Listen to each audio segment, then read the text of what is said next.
ছবি জঙ্গনে আরশ খান ও সুনেরা বিনতে কামালের প্রেমের গুঞ্জন নতুন নয়। তবে সোমবার 9 ফেব্রুয়ারি রাতে আরশের ফেসবুকে পোস্ট করা একটি ছবি সেই গুঞ্জনের আগুনে যেন ঘি ঢালল। ক্যাপশনে লেখা আলহামদুলিল্লাহ, আর ছবিতে বরকনের সাজে দুজন।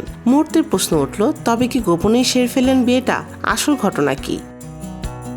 নেটিজেনদের জল্পনা কল্পনার অবসান ঘটিয়ে আরশ নিজেই জানালেন আসল সত্যিটা। তিনি জানান, ছবিটি বাস্তব জীবনের কোনো ঘটনার নয়, বরং কবুল নামের একটি নাটকের দৃশ্য।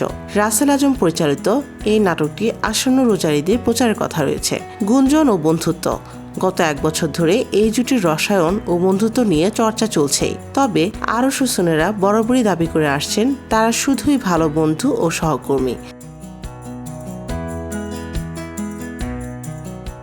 সোমবারের ভাইরাল ছবিটিও সেই পেশাগত কাজেরই অংশ বলে নিশ্চিত করেছেন অভিনেতা।